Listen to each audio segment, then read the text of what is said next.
again. And I was just saying to you guys, how straight I am.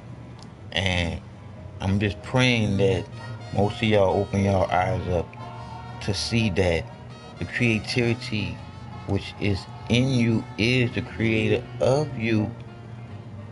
It's the divine spark that pushes you to be free, but to be free to go one way. But then you got life and free will to choose any other way. But the creator gonna always be one way, loving you one way, unconditionally. There is no fear in love. I know this. You can believe in the bullshit that you was put into the groove to believe in and go on in this shit not knowing what the truth is. It's in you. When this heart was formed inside of the womb, that was the sparks from the creator being consumed. Until you began constantly thinking about you is the only way that you will find the truth in you. And I'm up here smiling without my teeth in my mouth, so you know I gotta be telling the truth. Because it feels good, baby. But anyway, life is in you. And if you wait on anything to save it, let me enlighten you in on the truth once again. You was given life, free will to do what you do. That bullshit that they created when they created all the different gods for you to choose. The creator is nothing to can choose from. When the creator stands as only one, alone, second to none. But there's many gods that you choose to pray to. One person's God is better than the other person's God, and so far and so forth. And then this religion is better than that religion, and so far and so forth. It's all called separation. It makes money. Love is a feeling, baby. The Creator loves us unconditionally, baby. See, you be the only one that hurts you. Evil do what it do. We need the yin and the yang, because that's the up and the down. That's the balance of everything. Because I thought that it could be a utopia. I thought that it could be just so true. But it can't when it got some dark people that just want it to be dark. And they do what they do. But we got to come together in here. But first, in here. Because this heart is where it all is felt at. And that's the truth. I'm just saying. This is the only way I can give y'all what I'm about to give y'all about the truth. I'm about to throw crooked ass Hillary up here, and that's the truth. But before I throw crooked ass Hillary up there, let me show you how straight I am with knowing that the creator is the creativity in you, motivating you, pushing you, loving you to go to the truth and just go straight. Because I'm as straight as I was shot out of heaven when I went into heaven with my free will after I was being treated here in hell. When I was going to the hospital telling the truth about how I was feeling, but the doctors knew, but the doctors was doing exactly what they do. They don't care, they're just getting paid to. I'm just saying, this is the truth. Love, unconditionally, the feeling, it's in you. You just don't have that whole complete feeling because only one feel it. And And the feeling is for you. I didn't say he and I didn't say she because the creator is neither. I'm just saying, created from nothing but that feeling. And now it's you. I'm just saying. But like I said again, I am as straight as an arrow, shot at a target, knowing it's gonna hit it in the middle.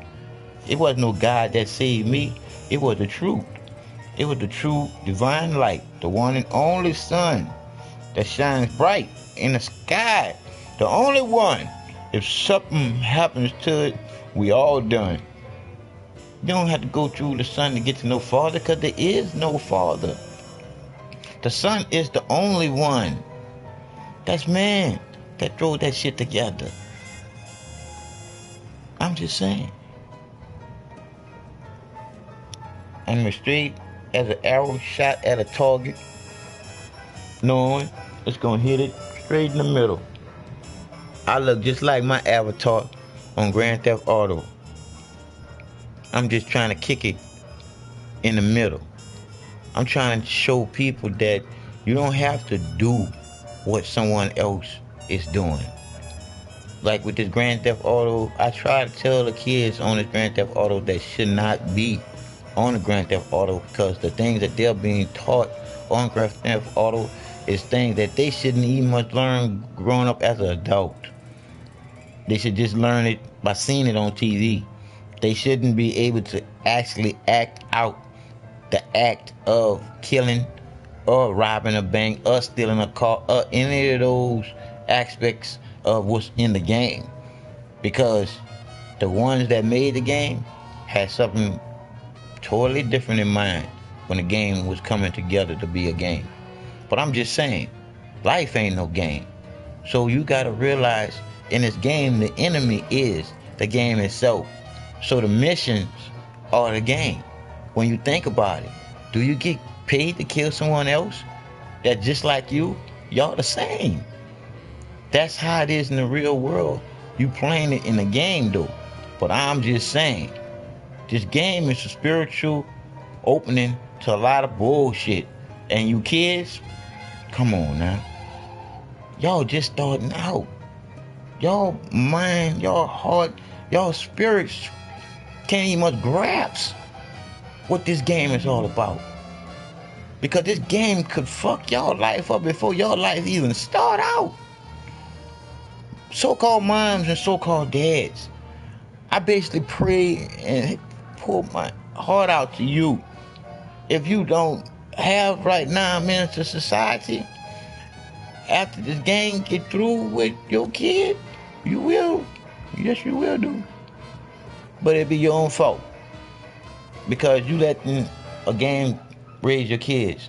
But I say this to all the players out there, from Grand Theft Auto to all the violent games.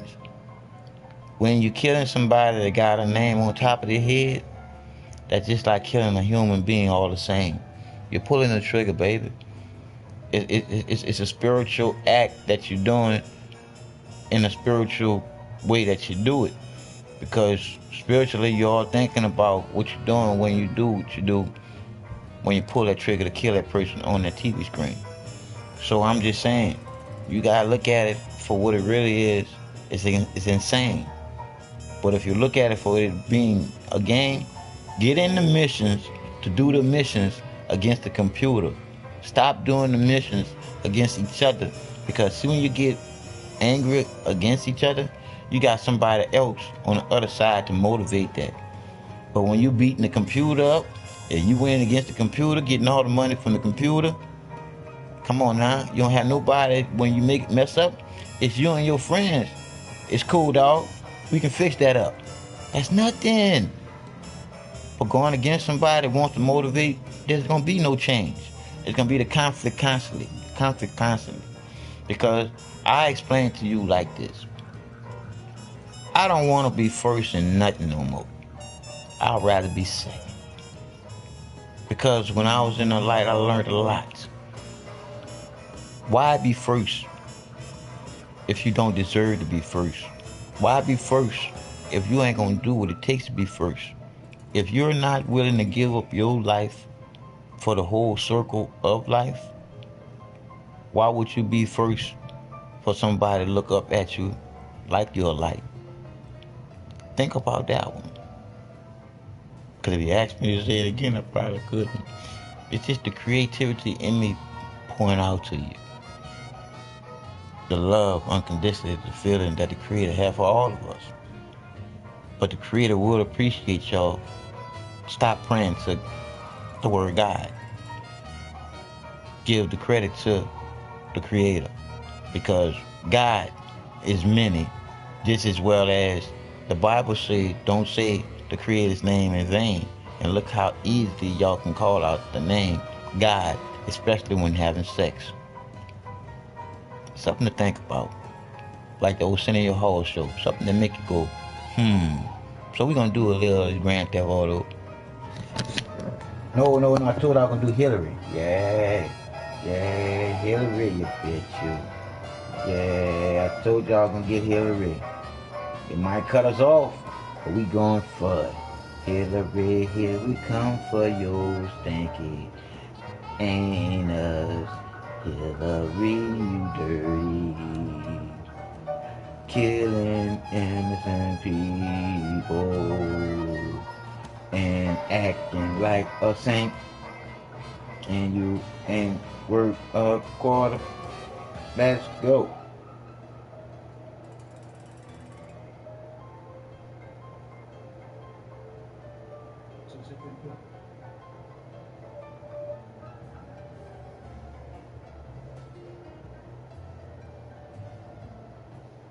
Houses have been built and roads have been repaired. But thank you for the work that Amsterdam has done in helping us. I thank the Abu Dhabi Global Environmental Data. Like I said again, if this don't make it to YouTube or Facebook, I'ma have it in my own archive and I'ma have fun with it myself. But I just wish that I could fix the picture up so y'all can see it clearly, because we gonna laugh at every human being here on earth living in an earthly experience. How stupid they would be if they were to vote for Hillary Clinton. After you hear how she plays the outside, every corner of the square. She a square that plays the whole circle. She's a bad woman. Hillary Clinton wants the top job in town. Ever since she Let's see if we can get that funny music out here. Her past has attracted new scrutiny. One aspect of her record is that she and husband Bill have spent years making millions and handing out even more to various causes. They say they're doing good work. But some people now claim their activities raise questions of influence peddling on a global scale.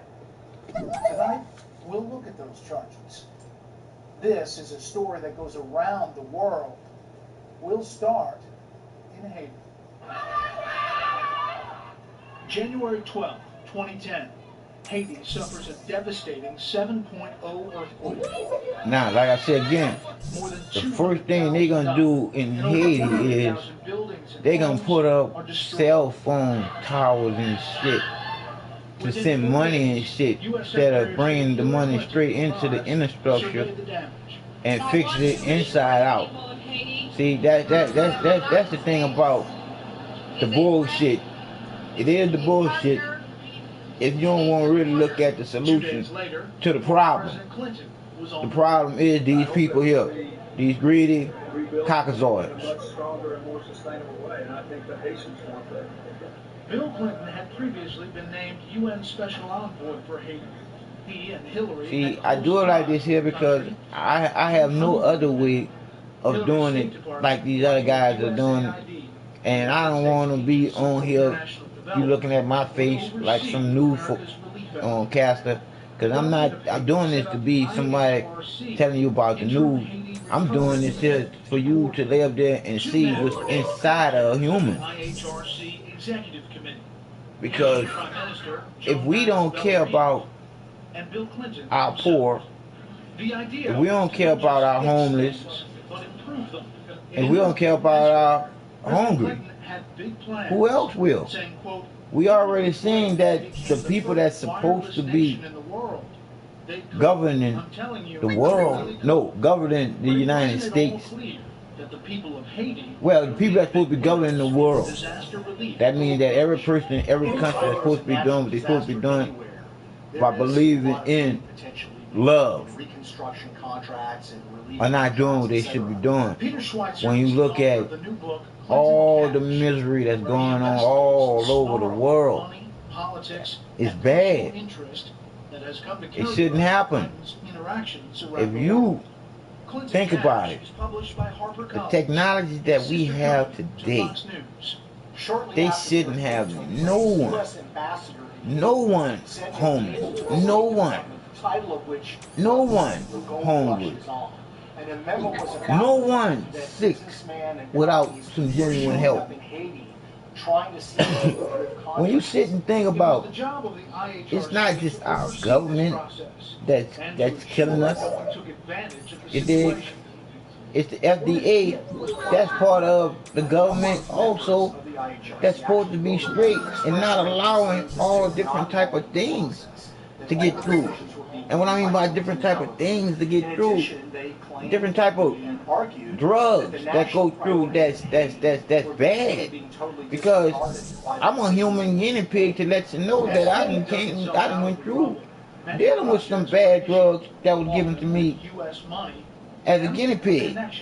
So like I say again, those of you that sits down and monitor everything that we do on YouTube or Facebook, I'm talking to you now. Wow. How can you do what you do knowing that you are not getting nothing in reward for what you do, and what you do is nowhere near the truth of something that you should do? What is happening? You're just doing it because you're getting paid to. We're already having ripple effects that will create jobs and opportunities far beyond. The people that got y'all doing, the people like myself and other people that's trying to spread the truth to help people come to the light and realize how to better themselves by knowing and not believing in some bullshit that's fooling you. But as all these projects moved forward, questions were raised. I pray that your heart the question which Schweitzer investigated gets light as a feather how so many of these deals and get the light in it too. come back at some point to the I'm praying for you. I'm hugging you right now. Because I do what I do. I ain't got to lie to nobody. I'm hugging you right now.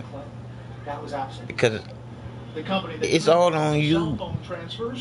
You are out of the fence once we on the fence and getting ready to be kicked off. You see, the media is not telling the truth. Now we got YouTube and Facebook trying to do it too. I thought y'all was created for a reason.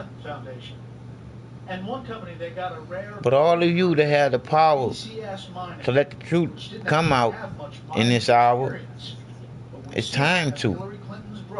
Because you look at the powers that be and where you be, stopping the truth from coming out just because you're getting paid to do wrong. This is the circle of life. What you doing right now, you don't think it's going to come back to you? I look at you and I say it to you. Two wrongs will never make it right.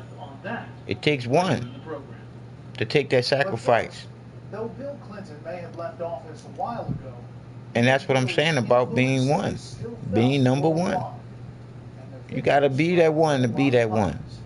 When we return, we look into this good or bad. But there's only, like I said, one creator that loves you unconditionally. But you gotta love yourself. I beg you, those of you that stopping the truth from coming out about Hillary Clinton, about any truth, if you was put there to spread the truth. Why start spreading it now? We came out of the White House not only death, I'm just saying. It was not easy. Bill has worked really hard. Thank you. That he has, traveling around the world, making speeches at up to $750,000 a pop.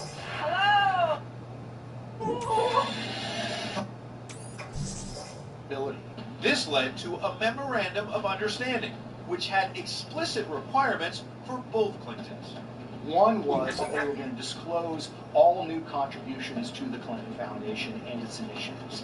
The second was if there were any foreign government funds or foreign government businesses that were going to donate to the Clinton Foundation, that would require prior approval by the State Department. And then a third requirement was that Bill Clinton's speeches and or any consulting arrangements. Okay, now it's like you can't see nothing and I don't want to have it.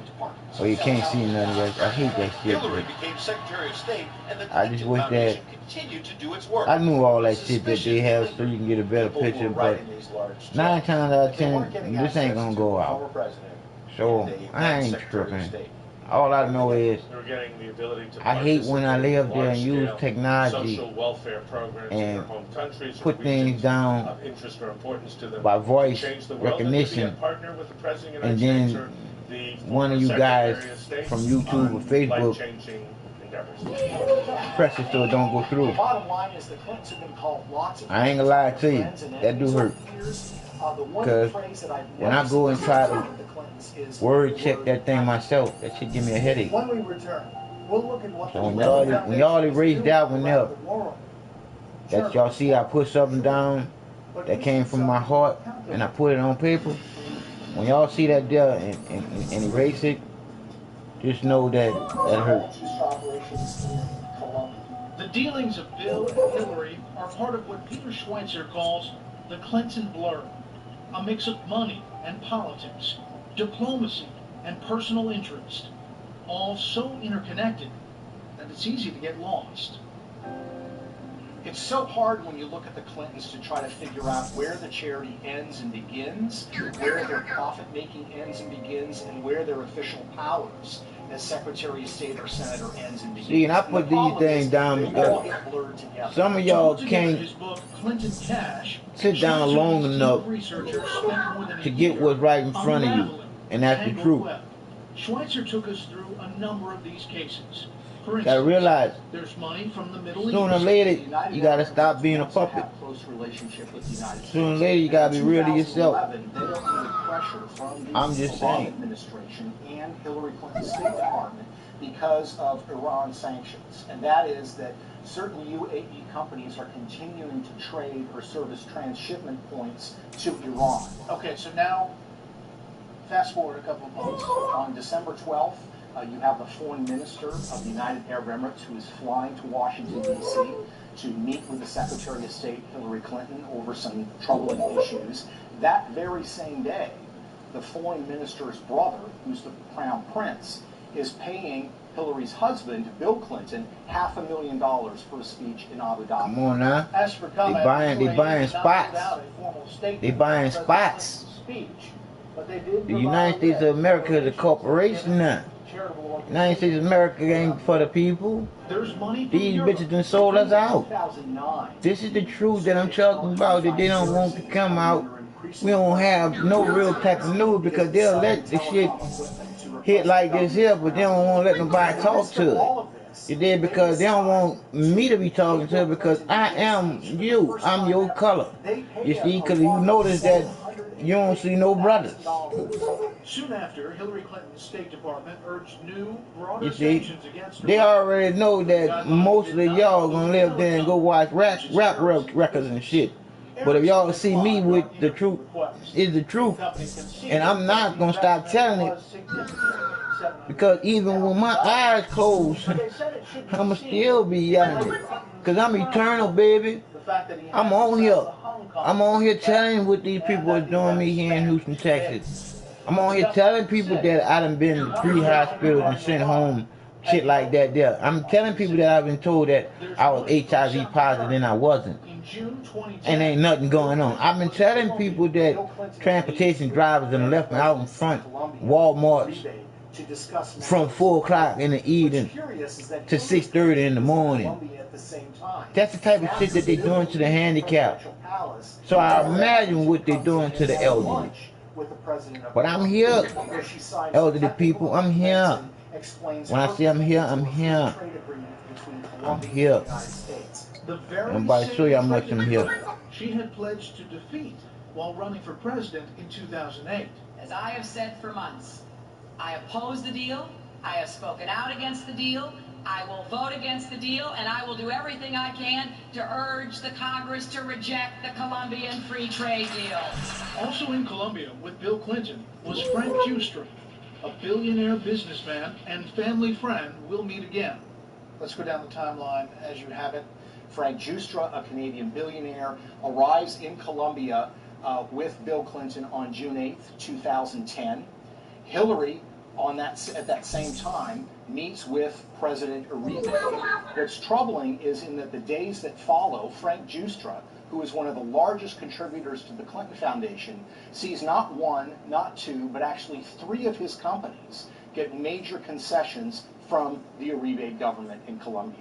Neither Giustra nor former President Uribe ever responded to our request for a comment on the Colombia deal. There's money in dealings with Africa. It's horrible. Sheikh Al-Amoudi of Saudi Arabia announces that with Bill in London right ain't right no more. to contribute $20 million to the Clinton Foundation. This raises lots of questions with Ethiopian groups in the West because they're very concerned about the repressive government in Ethiopia. It's horrible. The fact that Sheikh horrible, Al-Amoudi man. It's has horrible. a large business empire in Ethiopia. What troubles them is that Al-Amoudi does not have a history of philanthropy. And they actually write a letter to Bill Clinton, and they say explicitly, we have reason to believe that the huge donation to the Clinton Foundation was made on behalf of the Ethiopian government.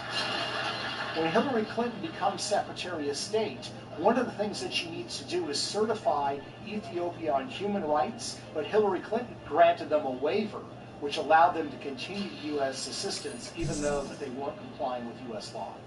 Mohammed Al-Amoudi told us he does not give media interviews. Instead, he sent us a fact sheet of all the support he's given to AIDS awareness. These are just a few of the many stories Schweitzer documents in his book.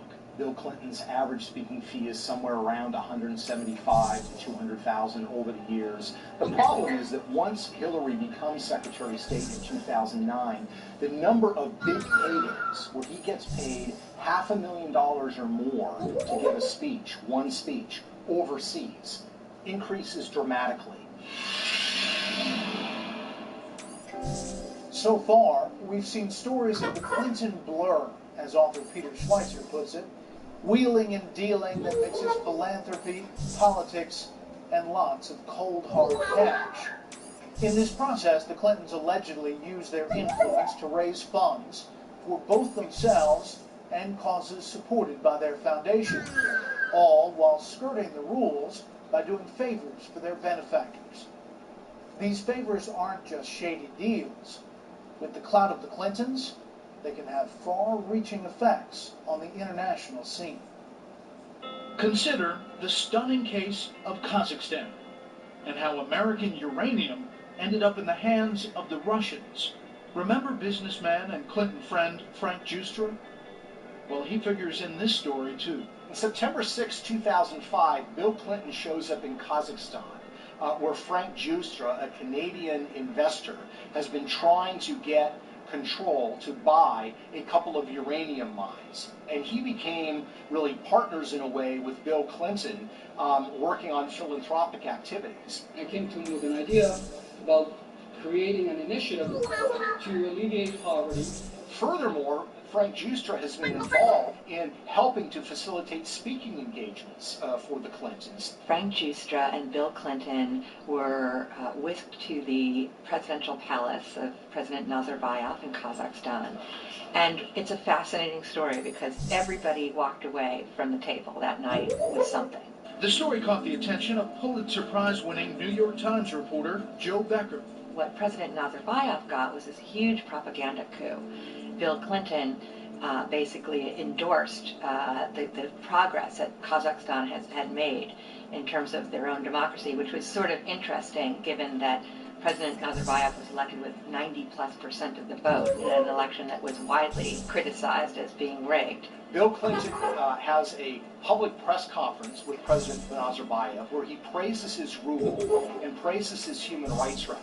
But the bottom line is, after they leave, a couple of days later, Frank Giustra gets his uranium concessions, which end up being enormously lucrative to him and to a small group of Canadian mining investors. His company was like a bit player, and really had gone from a worthless shell company overnight, got this huge uranium mining deal, and then soon after that, Bill Clinton got a huge donation, $31 million from Frank Giustra to his charitable foundation, followed by a pledge to donate $100 million more. Our calls to the Kazakhstan embassy were never returned. We talked to Frank Giustra, who told us he considers this an old story, and said that he's not interested in politics. Meanwhile, his defenders insist that no undue influence was exerted in Kazakhstan because the deal did not require the Kazakh government's approval. The problem is there are corporate records that indicate very, very clearly that the Kazakh government did have to sign off and approve. And in fact, that's what we're looking at here. That's exactly. This is what we're looking at here, which is the amended Memorandum of Understanding that's dated September 15th, 2005, between the Ministry of Energy of the Republic of Kazakhstan and Kazatomprom, which is the atomic agency in Kazakh government. So there's no way that they can argue the Kazakh government was not a party to these negotiations. They were signatories to this agreement. And there's a postscript to the Kazakhstan tab.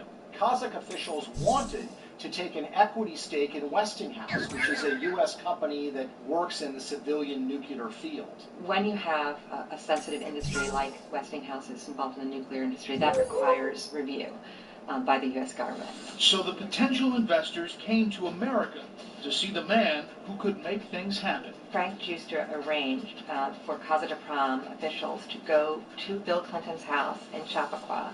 When I first contacted both the Clinton Foundation, Mr. Clinton's spokesman, and Mr. Giustra, they denied any such meeting ever took place. And then when we told them, well, we'd already talked to the head of Kazatomprom, who not only told us all about the meeting, but actually has a picture of him and Bill at the home in Chappaqua, and that he proudly displayed on his office wall. They then acknowledged that, yes, the meeting had taken place. So what happened to Giustra's company that benefited from that deal in Kazakhstan? After a merger, it became a uranium giant called Uranium One. And then the Russians bought it. Uranium One became very active in acquiring uranium assets actually in the United States itself. By 2008, 2009, they were a particularly attractive target for the Russian government. And the Russians acquired that target. They would acquire would amount to 50% of projected uranium. And knowing I have the wisdom, it will show. Russia now controls what was projected to be up to half and of knowing I have the uranium. wisdom, it will show. The truth is the For truth. that deal to go through, it needs federal government approval, and one of those people that has to approve that deal is Secretary of State Hillary Clinton. Who, as Senator Clinton, was vigorously opposed to these kind of buys from countries into U.S. Right. That's a great point, Brett. You remember the Dubai Ports deal, for example, which he was opposed to. We believe that no foreign government should control our ports. In this particular case, we're talking about uranium. We're talking about things that relate to the nuclear industry. We're talking about the Russian government. Which already provides equipment material to Iran. That's correct. Just how deeply those uranium interests were invested in the Clintons was not disclosed by them or their foundation. Schweitzer learned about that by scouring Canadian tax records. So let's go to the Fernwood document. Well, Fernwood Foundation is an entity in Canada controlled by Ian Telfer, who ends up being the chairman of Uranium One, which is the Russian-owned uranium company.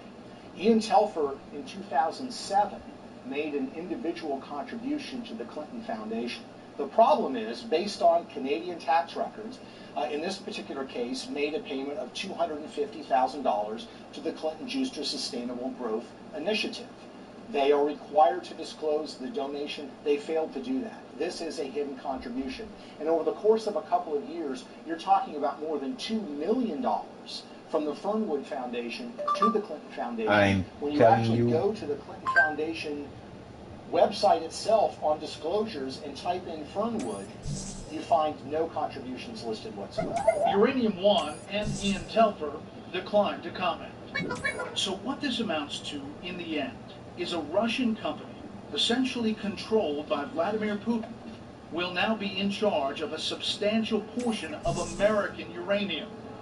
Russia sends uranium to its client state, Iran. So American uranium could well be sent to the very nation we're negotiating with to try to slow its ability to develop a nuclear weapon. Thus, we see how far-reaching the effect of the Clinton blur, as Schweitzer puts it, can be. After the break, we return to Haiti and see how relief from the Clinton Foundation has worked out.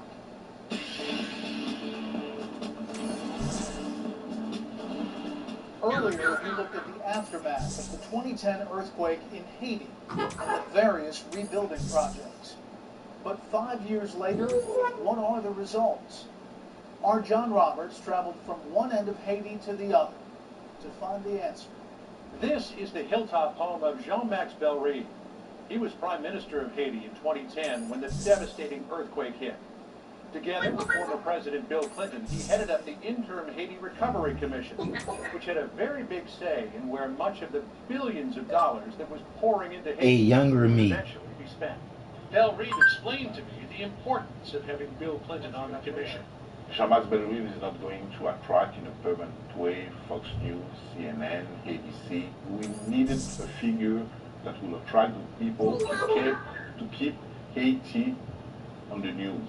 And was Bill Clinton that image that you needed to sell Haiti? He's the one we think of at that time, because he was already involved in Haiti. Hillary Clinton was in Haiti, so we need an image. I believe in his role of president of the commission, he did well. So you said you believe that Bill Clinton did a good job. It sounds like there's a but. Well, there is a lot of buts. It's not only one. And not all linked to him. Perhaps we were asking too much of President Clinton. And he has his own agenda also. He has a lot of other things that he was doing. So perhaps we were leaning too much on what it could bring. Much good work has been done in Haiti, no question. Debris has been removed, houses have been built, and roads have been repaired. But to Peter Schweitzer, for all that help, there are certain projects that need more scrutiny, projects that Clinton's got behind. You would expect that there would be high standards of transparency, that there would be high standards of accountability, and you would also have ethical standards that would prevent you from giving contracts or concessions or benefits to people who are putting money in your pocket. For instance, there's the story of Digicel. Almost any place you go, what you heard in the background was you using technology to send something to YouTube. That's how I do it every day where I'm from. That they have friends in high places. After the earthquake, the That's why I Clintons do pushed it. for a wireless, phone-based money That transfer bullshit. system. A useful way to allow friends and relatives to send money to the ravaged nation. The problem is the chief beneficiary from the Clintons' initiative is a company called Digicel that is owned by Dennis O'Brien. O'Brien is an Irish billionaire who made his money in the telecom industry. Shortly after the Clintons began reconstruction in Haiti and began handing out contracts, sometime during that period of 2010 or 2011, he made a multi-million-dollar contribution to the Clinton Foundation. There were also speeches. Bill Clinton gets paid to give 3 lucrative speeches, which are arranged by Dennis O'Brien. But the money flowed in both directions. 2 of the speeches that Bill Clinton gives actually are sandwiched around Digicel being given a grant by the taxpayers for $100,000 as part of the HMMI award. At the same time, you have taxpayer money, $2 million, being committed to the Digicel Foundation in Jamaica Still, the biggest profit was the tens of millions Digicel made by getting the Haiti deal. Their profits grew enormously, their market share grew enormously, and it really allowed them to become the biggest player by far in the Haitian mobile phone network. We requested an interview with Dennis O'Brien, Nope. who declined to speak with us. Yep. Nope. For such a small... Why the news not letting up there and saying all this shit? Because the news is with them. I'm standing on top of what could one day be an open-pit gold and silver mine. Estimates are there could be more than $150 million worth of ore in these hills. It's been 50 years since Haiti gave out any permits for open-pit mine. But when it did, 2012, guess who got it? One of them went to a company called VCS Mining, based out of North Carolina, that had very little experience in mining to begin with. This was a potentially very lucrative concession. So why was this particular company given such a prized concession? Peter Schweitzer thinks he knows, and it has something to do with Hillary Clinton's brother. Tony Rodham meets the executives from VCS Mining in September of 2012 at a Clinton Global Initiative seminar. 3 months later, the Haitian government grants the gold exploitation permit to VCS Mining. And literally, within the year, Tony Rodham is placed on the board of VCS Mining. Tony Rodham has no background in Haiti, and he has no background in mining. So to me, it begs credulity. Tony Rodham did not return our phone calls. We did speak to the CEO of VCS Mining, Angelo Villard, who maintains there is no connection between the permit and Rodham's seat on the board. Of all the projects, the one that probably made the biggest splash was Caracol Industrial Park. And in the end, it may have been the biggest disappointment. It's located near Cap Haitian, about 85 miles north of Port-au-Prince, far from the damage caused by the earthquake. According to the State Department, Caracol was designed to create up to 65,000 jobs. In October 2012, Bill and Hillary, along with Haitian heads of state and several celebrities, were there for its launch. The plan was enormously ambitious. It was to build a textile mill. So U.S. taxpayer money was poured in to build housing and infrastructure in the area. City Hall. More than $100 million was committed for this effort. Building up the area meant first kicking out the farmers who'd been there for generations. Their harvests were bulldozed. Were people frightened? Were they upset? Everybody was basically in shock, not understanding what was going on, with their hands in the air and screaming and crying. Did you talk to them? Did you ask them what they were doing? There were people with guns, apparently, to force them to leave the area, so they could not really do much to resist. How many people are worse off since the Caracol Industrial Park was built?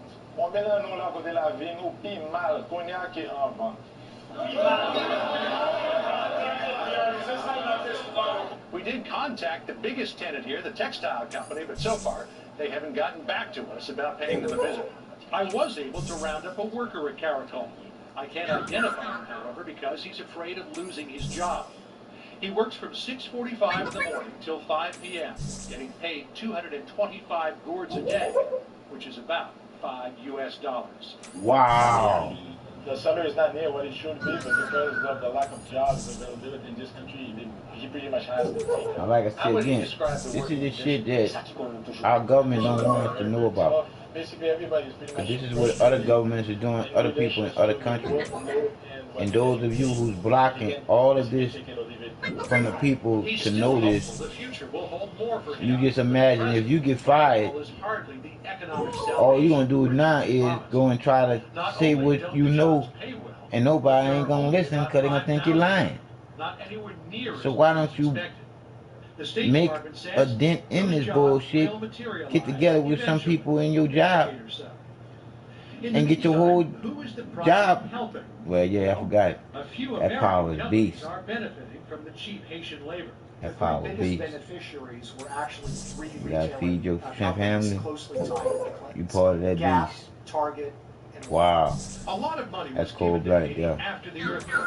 Much of it was put to good By use. making you But do according something to Peter Schweitzer, Too much of it was You used make to somebody line the taking your pockets free will. of people with Clinton connections. I don't think I could do that there. I think I had to go get me another Hillary job. is running. Will any Because any of way you this look come at it, you're back to doing haunt wrong.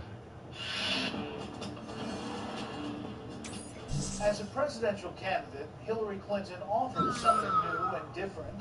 She'd be the first female president. She also offers something that may be too familiar. She's a politician with a long history. Pundits are already asking how her past may affect the future. I'm getting ready to do something too. I'm running for president. One of Hillary's first big decisions as an official candidate for president was to quit the Clinton Foundation. She said she was leaving to, quote, devote myself to this new, all-encompassing endeavor. There were new questions on Hillary Clinton's campaign as new details emerged. A few days later, on April 15th, with the Clinton Foundation coming under increased scrutiny, they changed their policy regarding donations from foreign governments. From now on, the foundation would only take contributions from friendly Western governments, like Canada and Germany. Of course, even under these limitations, there could still be donations from someone like Ian Telfer, the Canadian, who, as we mentioned earlier, was chairman of the Russian-owned company Uranium One. But even as Hillary was distancing herself from the foundation, she couldn't avoid questions about its activities. With investigative book Clinton Cash shaping up to be a political bombshell, she responded to a reporter's inquiries while campaigning in New Hampshire on April 20th by brushing aside the book's claims. Well, we're back into the political season, and therefore we will be subjected to all kinds of distraction and attacks. People are going to have to believe that all of this was on the up and up, and that nobody was trying to buy influence, and all of this was fine. Or there's going to be a suspicion hanging over her that is likely to hang over her for the rest of this campaign and into the general election if she gets that far. People are already questioning Clinton's trustworthiness. In a Fox News poll, 51% said they did not feel she was honest. The only politician on the list to score above 50%. And this was asked before the revelations about the Clinton Foundation were making headlines. Meanwhile, in a speech at Georgetown, Bill Clinton avoided the controversy. For obvious reasons, I don't intend to talk much about electoral politics. But even if the Clintons won't say anything substantive, the Clinton camp is preparing for an onslaught. We're not big on quitting in my family. You may have noticed that. On April 23rd, Clinton campaign press secretary Brian Fallon offered a specific denial of charges made in a New York Times story about Uranium One, stating, quote, "No one has produced a shred of evidence that Hillary Clinton ever took action as Secretary of State in order to support the interest of donors to the Clinton Foundation. To suggest the State Department, under then Secretary Clinton, exerted undue influence in the U.S. government's review of the sale of Uranium One is utterly baseless. And legal experts suggest there may even be legal peril facing the Clintons down the road." She's not protected by the fact that her husband may have taken money, or it's her husband's foundation. Spouses' interests are attributed to each other, and that is no excuse or defense. But if media response to the book is any indication, this controversy does not seem likely to go away anytime soon. So like I said again, people, the only reason why I'm doing this is I wish that y'all could see it. But I'm blown away at how many melanated people is gonna vote for this woman, knowing that she's been playing them ever since day one. I don't like Trump neither. Shit. But to vote for the evils, I take Trump. I see what shit he gonna do, even though I gotta care, cause this is gonna happen to you. I'm in this, we all in this together. That's our show. I'm just saying. I'm Mr. Glasses. And I thank you for watching that bullshit that we was watching. And if you want, we ought to go through some more. They're gonna listen to the Clinton shit. Cause there's some good commentary here. Cause like I said again, I wish that I could do better. Oh, now here go this bullshit. This some bullshit. Here's the music for you to fear.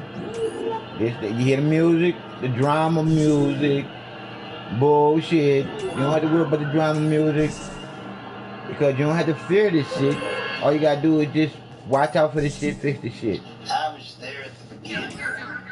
Inside the Clinton machine. I saw it all happen. From the corrupt to the absolutely corrupt. Oh, yeah. And that's when I thought about my father, who was dying of lung cancer.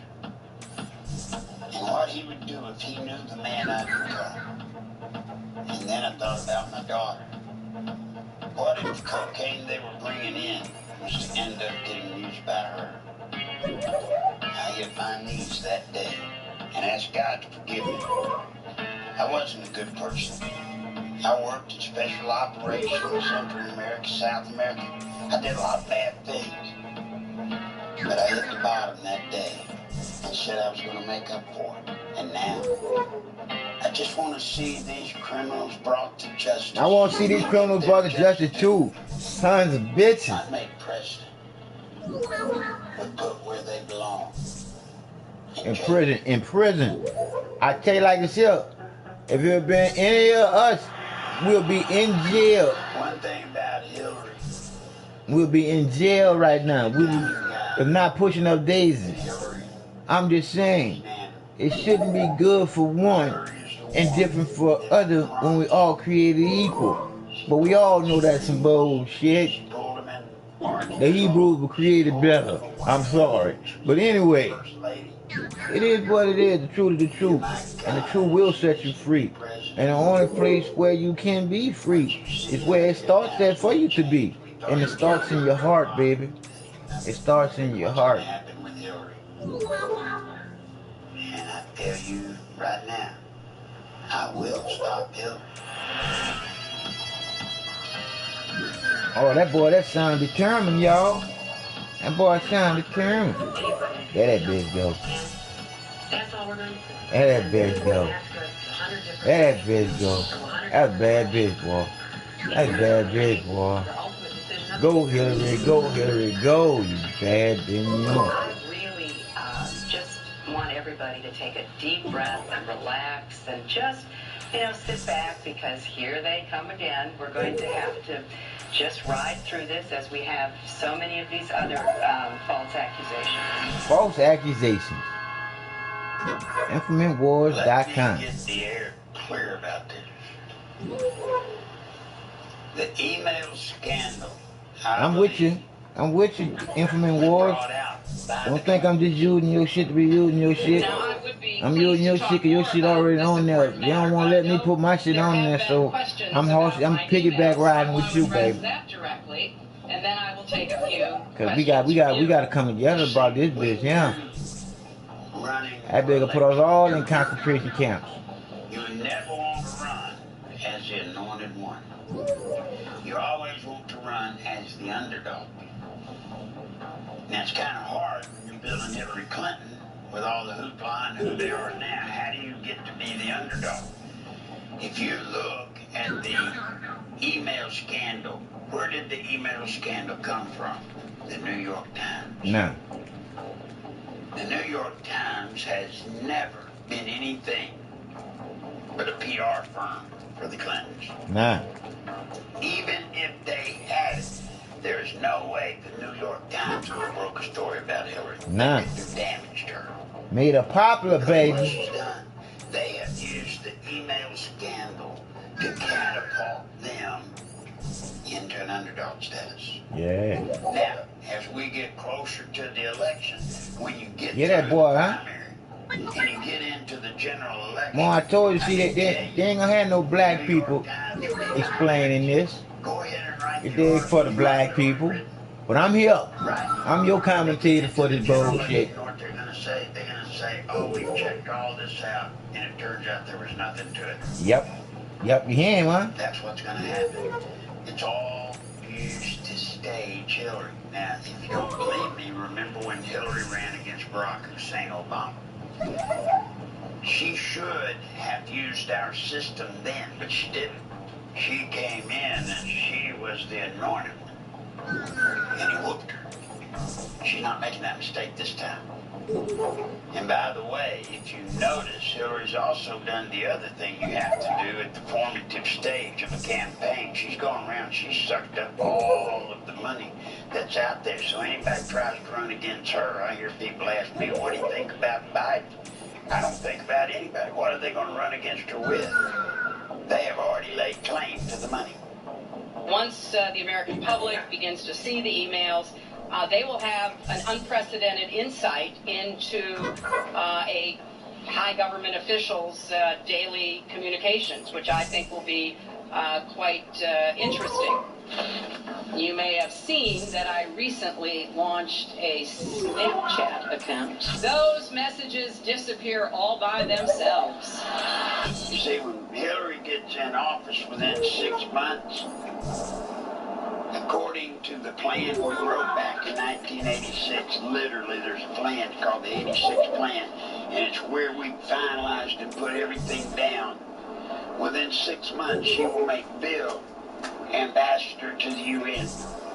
When Bill gets to be ambassador to the UN, it won't be 6 months then. Because of the Clinton Foundation, what they've used the Clinton Foundation for, it won't be 6 months until he's made Secretary General of the UN. Now, can you imagine the power Bill and Hillary have? I mean, they will have achieved more power than any couple in the history of the world when they pull that stuff. On January 20th, 1993, William Jefferson Clinton became the 42nd President of the United States. At the time, most Americans were not aware of the extent of Clinton's criminal background, nor were they aware of the media blackout, which kept this information from the public. As State Attorney General and later Governor, Bill Clinton in 12 years achieved absolute control over the political, legal, and financial systems of Arkansas. As president, he would attempt to do the same with the nation by bringing members of his inner circle with him to Washington. The hijacking of America was underway, and its impact on future generations would be incalculable. It was years ago when I was picked up by a man named Mr. Whit Stevens. And Mr. Whit was the brother to Jackson Stevens, and they were the kingmakers in Arkansas. So they called me one day and said, we need to meet with you, and I met with them, and they said, we need you to take a look-see at a guy that we think we can make governor. And we want him to be the youngest governor in the history of the country. So I agreed, and then that's when I met Bill. When I met with him, it was kind of weird because I was talking to him, and he was chasing after the waitresses. It is the thing about Bill. Bill's a freak, man. Bill about that nappy dugout. Man, I want some of that. And it just went on and on and on. And finally to the point where I had actually gotten a little bit perturbed about it and said, man, we got to figure this out. Oh, yeah. And he was Attorney General at the time. And so I went back the next day to Mr. Whit and told him what I thought. I said, Mr. Whit, this guy is a sexual predator. He's not just a womanizer. I mean, I'm telling you, this guy's sick. And he's a pathological liar. I mean, and I told Mr. Whit I couldn't even make him tell the truth. And when it came to something he could tell the truth on that would be harmless to him, he still couldn't tell him. Well, Mr. Whit said, you can break him of that. We'll have a talk. So I figured, what the heck. couple, 3 weeks passed. They met with Bill. Apparently they got everything worked out the way they wanted it. And he was in the game running for governor. Tonight, I ask all of you who have stood with me. I ask my opponents and those who have fought for them in their hard-fought campaign. I ask those who have believed in me and those who have doubted to join with me in common purpose. Let us put aside our fears for our hopes.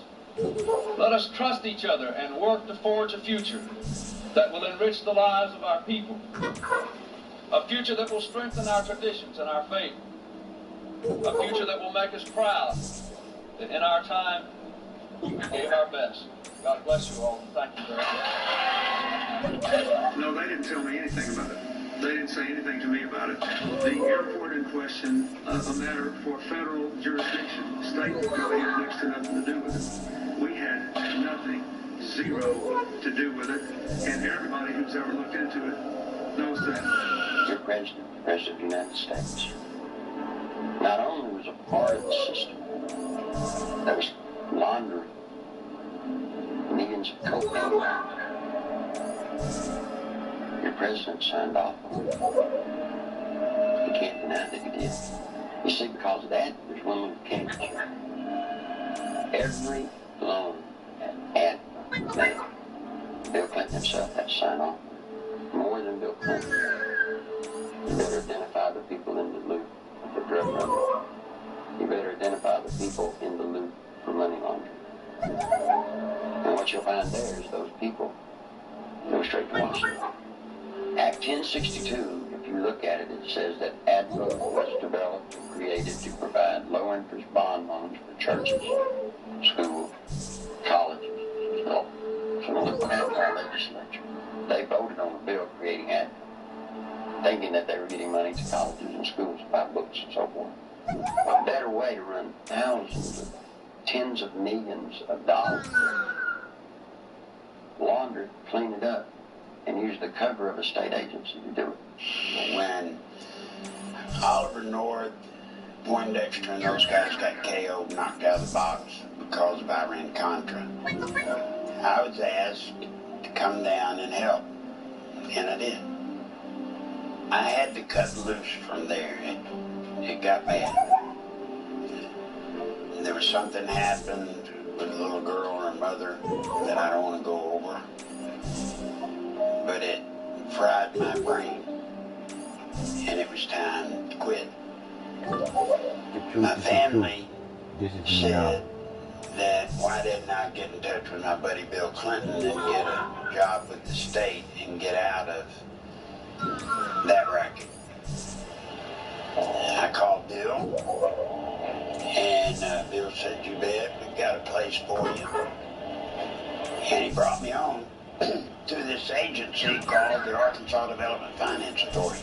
Now, as much as I had involvement with state government, I had never heard of that agency. And I was surprised to find out that its mission statement was that it would make low-interest bond loans to churches, schools, libraries, which was kind of odd because it also made loans to industry. Well, the problem with that was we already had an Arkansas Industrial Development Commission, and it was duplicating the work. What I found after about a couple of weeks of being there is it was strictly there for Friends of Bill. We didn't loan money to churches. We didn't make low-interest bond loans to schools.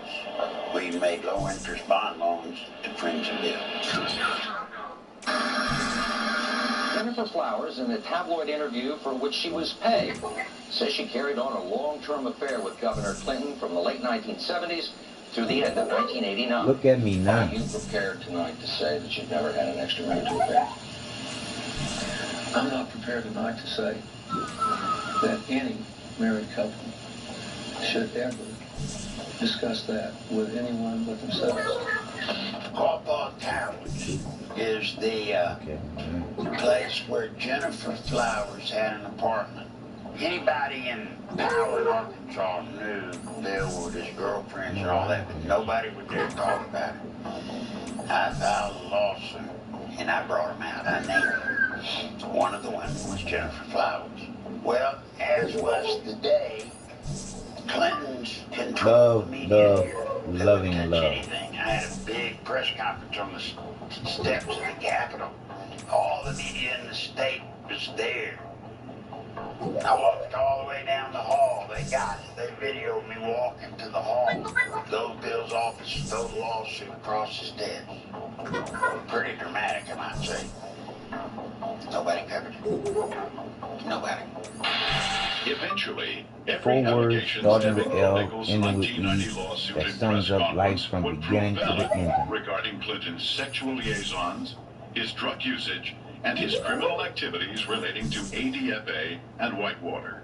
Gradually, the women who had carried on adulterous affairs with Clinton began to emerge. Betsy Wright, Clinton's former chief of staff, admitted she had been hired to conduct media smear campaigns against anyone planning to tell the truth about the governor's sexual habits. She was prepared to go after at least 26 women who had the potential of destroying Clinton's chance at the presidency. During the 1992 presidential campaign, I was getting bludgeoned by the media because Jennifer Flowers had come out of my lawsuit. A man called me on the phone on a Monday. His name was Gary Johnson. He was an attorney. He told me that he felt bad because I was being bludgeoned, and he wanted to talk to me about handling my case. Well, I was craving an attorney, any attorney to help me. You know, I saw Larry out there doing battle, so to speak, on his own, and I felt like he needed some help. I met him on a Tuesday. He was a special attorney. I didn't even know him. You see, he lived next door to Jennifer Flowers. He told me that he had bought a bicycle, and there was a lot of theft in and up and down the halls of the apartment complex. So he put a camera so he could watch his bicycle. Guess what he caught on camera? He caught Bill Clinton going in and out of Jennifer's apartment with a key. Well, so he knew I was telling the truth about the womanizing. He certainly knew I was telling the truth about Jennifer. So I said, great. I said, you can get on board, but I warned him. I said, Gary, you got to be careful. I said, nothing's going to happen to me. I'm not scared of it. There was a Friday that we were supposed to meet, and I called. He didn't answer. Well, I called his office all day. He didn't answer his office, hadn't heard from him. That Saturday, we went to his apartment and found him. He had been bludgeoned, he had been beat horribly, and he had literally been left for dead. What was significant about the beating he took, the licks that he took were specific. For example, they hit him in just such a way, military hand-to-hand, he hit him in such a way that they ruptured his spleen. They did all kinds of things that would kill you. We found him, got him to the hospital. These 4 letters. Made it. But to this day, to my knowledge, he's still just half insane. It scared him so bad that for a while, I don't know if he still is, but for a while, he literally was in a mental institution and it scared him so bad. So that's the importance of Qualcomm Towers. That's where it all began. Now what's the story nobody really knows? You know, guys, when Bill Clinton was in that first race, when I did Jennifer Flowers, Bill was running like 7th or 8th. I mean, he couldn't get any traction whatsoever. When Jennifer's story broke, in all the frenzy about that, he jumped up to number 2. So in a way, not trying to get him backfired in my face. And instead of getting him, I elevated him. And the rest is history. Now, remember, I got him to number 2. But because of all of the womanizing stuff, people started doing what they're going to do for Hillary. You see, they're playing this right. Everything. Hillary's not saying anything about it. She's letting her numbers go down because if you're going to win, you got to run. If you're at Clinton and you want to win, you've got to run from a position of being an underdog. Because everybody loves an underdog, right? Well, if you're at Clinton, do you get to be an underdog when you've got somebody like Bernie Sanders running against you? I mean, it just doesn't compute, right? Socialist, I mean, there's no way. But now I think you'll understand why this Benghazi stuff was released by New York Times. Do you get it?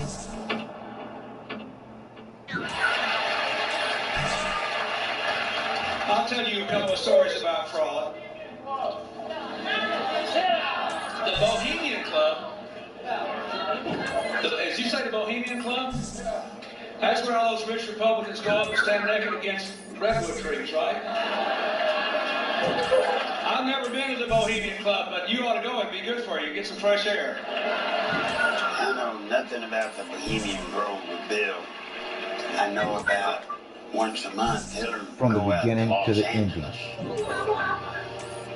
And she did it so regular that it became a bit of an issue trying to, why is she always going? Bill told me that she was going out there, she and a group of women, and she would be a part of a witch's church.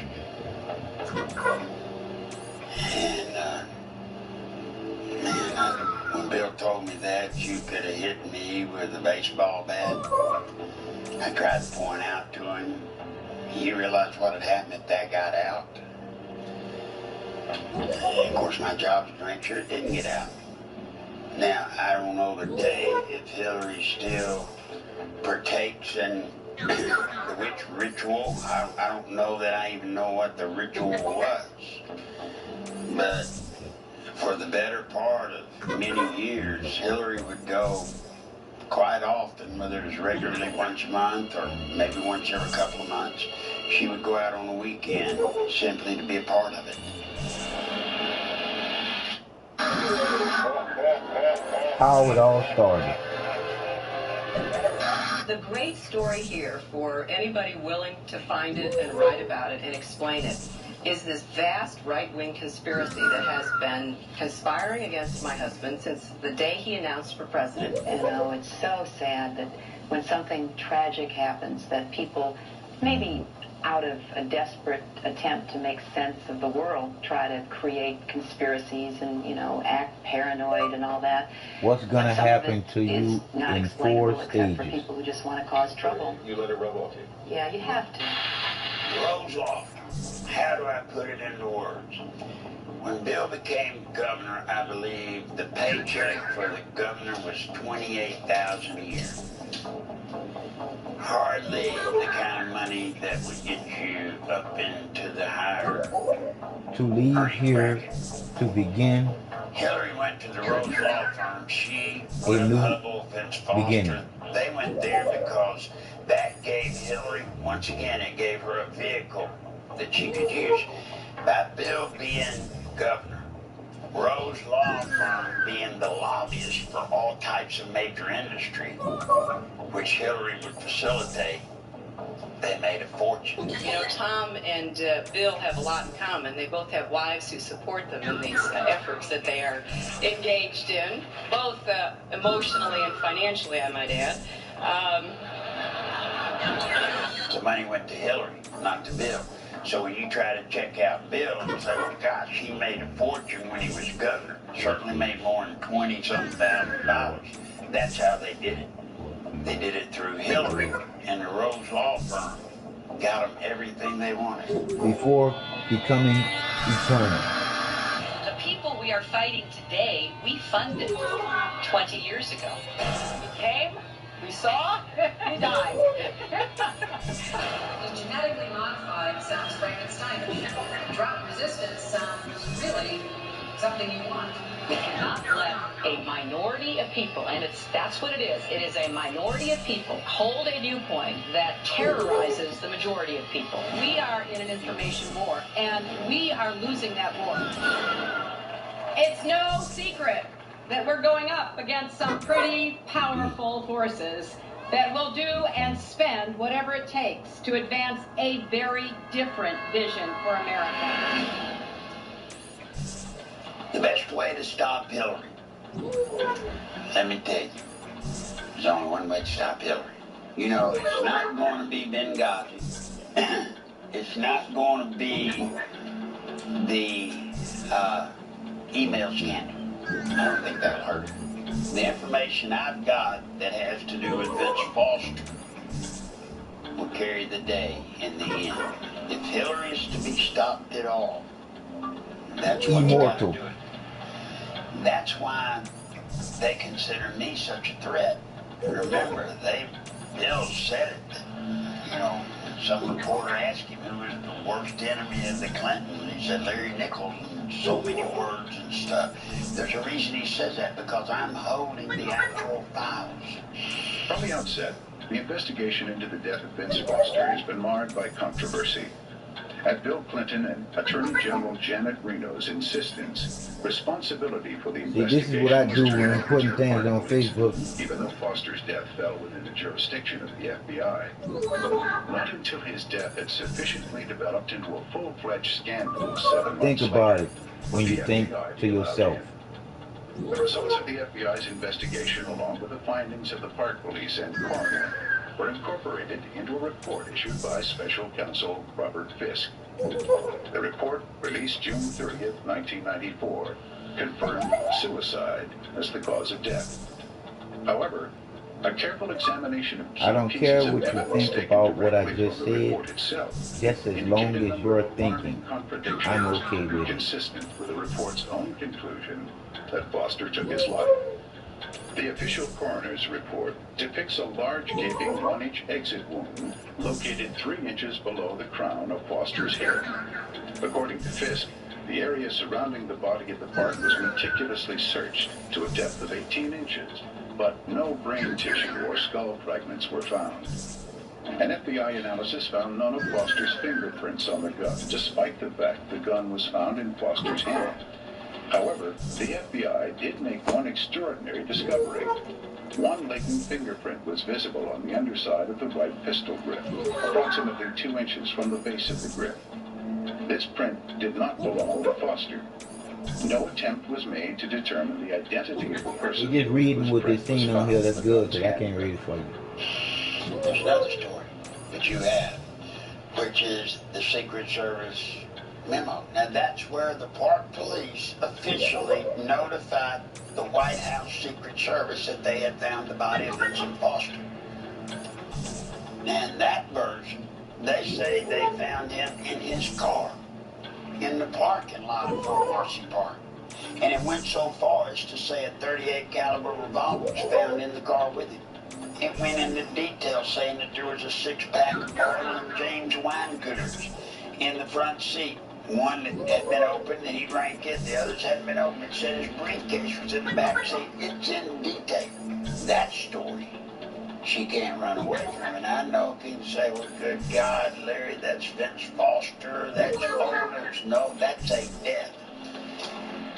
Statute of limitations does not exist for that case.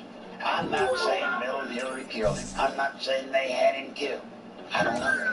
I truly do not know. But what I do know is they moved that body. They moved his body. Then you have to ask why.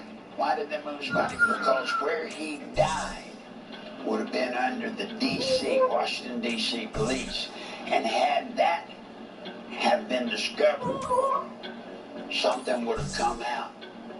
And that would have been the mitigating circumstances. And that circumstance would have been that Vince and Hillary had a long-standing affair. If that story had come out with the death of Vince Foster, that Hillary was the first lady in American history to be caught having an affair on the president, I assure you, gentlemen, Hillary wouldn't be running for president today.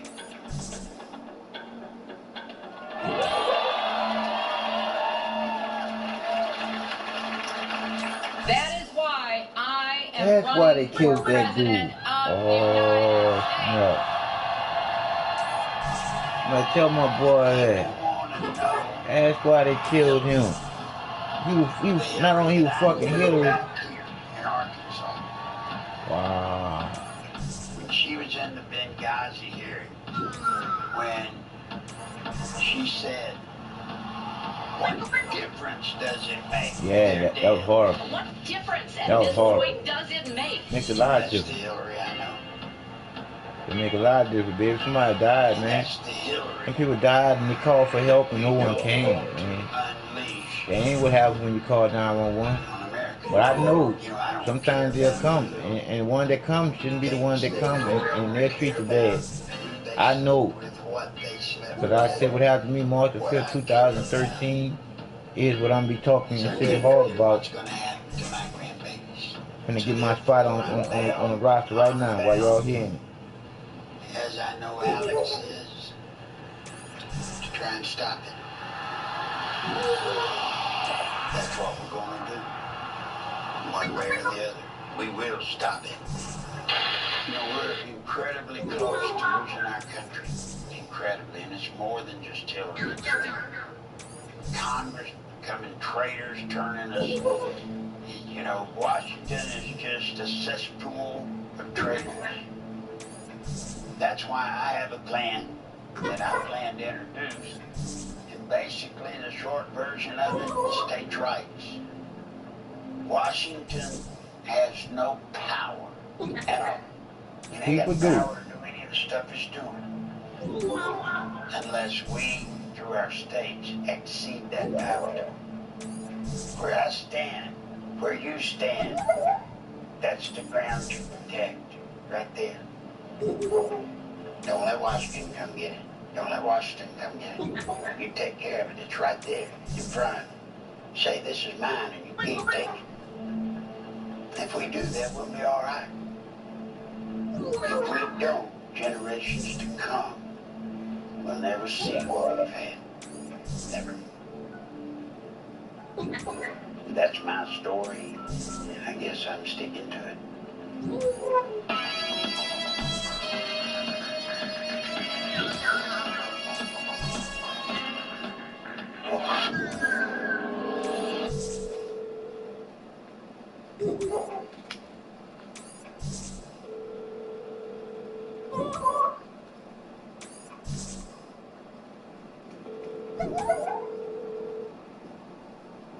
Like I said again, I told you I was gonna call City Hall, get on this list to go speak about the handicapped and the disabled.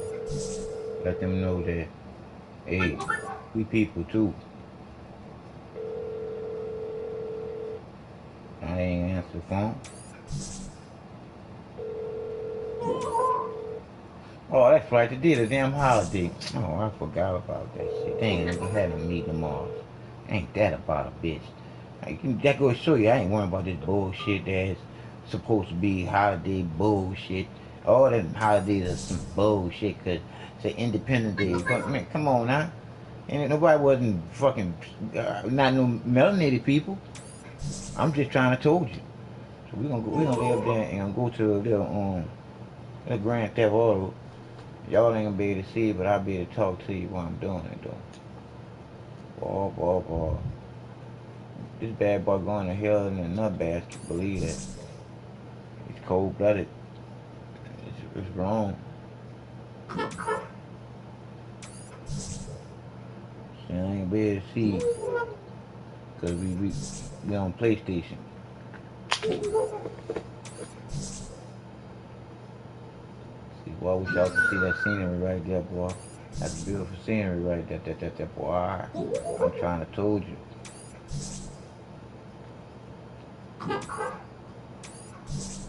It's a shame when a person could be hurting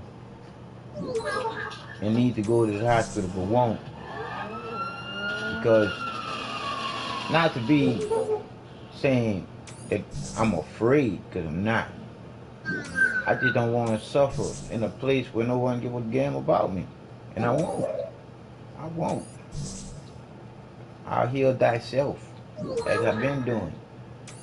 But I'm saying this here to say this shit to those people that can't do it. And they gotta go to that place. I'm just saying to y'all people, y'all gotta stop eating the bullshit and start eating some other shit and stop being sheeple.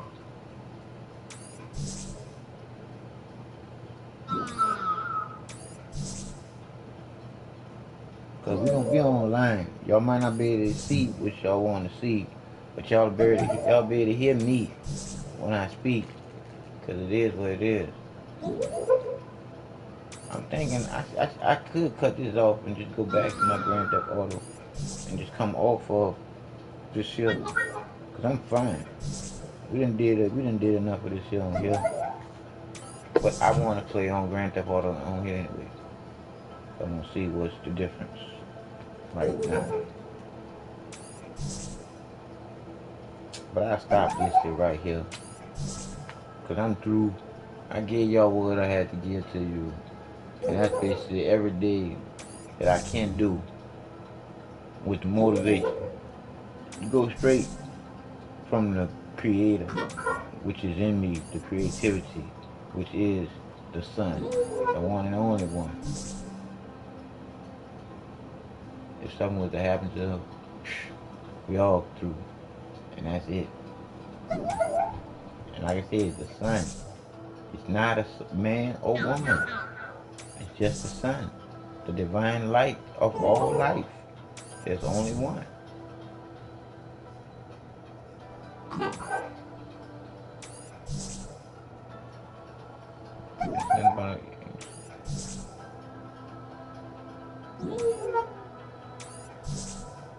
Alright, I ain't ask you about that. I ain't ask you about that.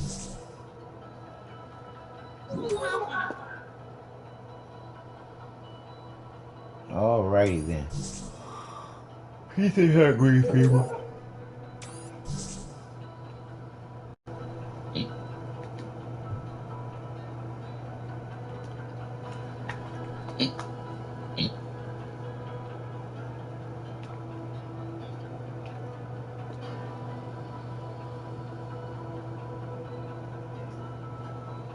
See something first.